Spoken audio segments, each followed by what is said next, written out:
Tomorrow is St. Patrick's Day, and as you might expect, folks are going to wear green, eat traditional Irish foods, maybe swing by the local pub, and certainly attend countless parades all over the country.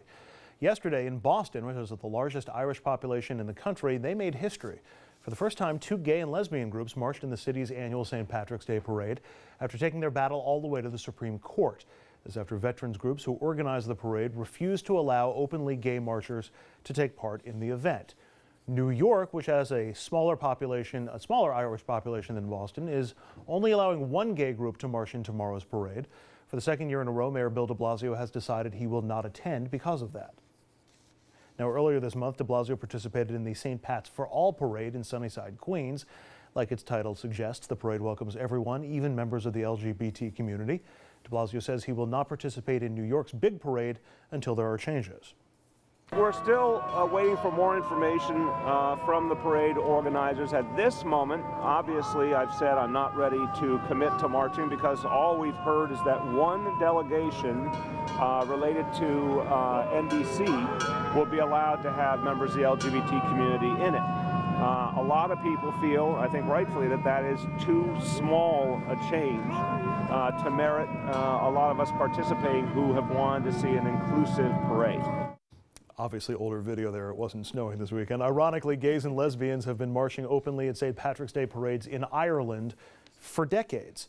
I guess my first question is, I want to ask everybody, do you think de Blasio should be marching in the big parade at this point, or does more need to change in your mind? I think he should be marching, but I also think the parade should be open. And so, you know, I don't feel that his absence is going to move it to be open. I mean, I think we talked about this before. I think it's going to be the sponsors who are going to push the parade organizers to open it up further. Dom?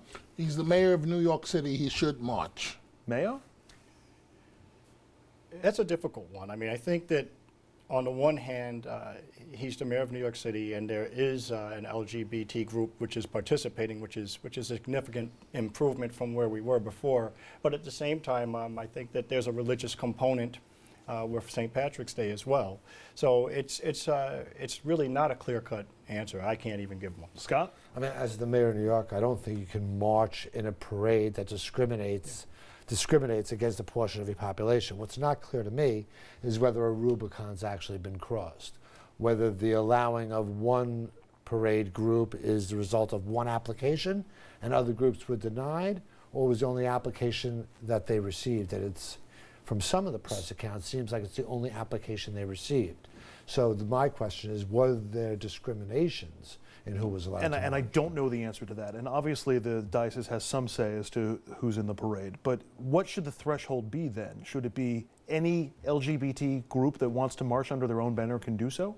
And I don't think you can allow discrimination of a population group by race, by gender, by religious belief, or by sexual orientation. I think that if the parade was going to go on and it was a religious group having that parade, then they would be able to possibly have a religious reason. But I agree with you. I think that at the end of the day, you would look at it, and just as you would if you went to a golf course which discriminated against anybody, that mayor shouldn't be playing at that golf course. But the St. Patrick's Day parade has been perennially in New York very strict about everything. I mean, I've marched in that parade. You have to be so careful. They won't let you wear certain things. I mean, they don't let any group who applies just get in automatically. They're very strict. I mean, I agree they shouldn't be discriminating against race or gender or any other reason, but they have been perennially strict on these things. But you do agree, if you're the mayor of New York, to endorse a parade that discriminates against one of those things? Okay, but explain to me, if you're allowing a gay group to march, how are you still discriminating? That's what I'm trying. It's not clear to me whether other groups were denied the permission to march purely because of their sexual orientation. It's not clear to me. It's strange because we tend to think of parades like the St. Patrick's Day parade as being this big public thing, but it's really not, because it's organized. The organizers are not necessarily in the public domain, and in this case, they certainly And aren't. the big question is, if he did march, would he show up on time? Ooh. or what one of our producers would ask if he was wearing an ugly tie. She hates his ties. We want you at home to get involved on this. Head to Facebook and Twitter. Sound off on today's question. Do you support or oppose, or suppose, which is both, New York St. Patrick's Day parade rules surrounding gay and lesbian groups? Mayo, Scott, Jeannie, Dominic, thank you so much for being here. Really appreciate it.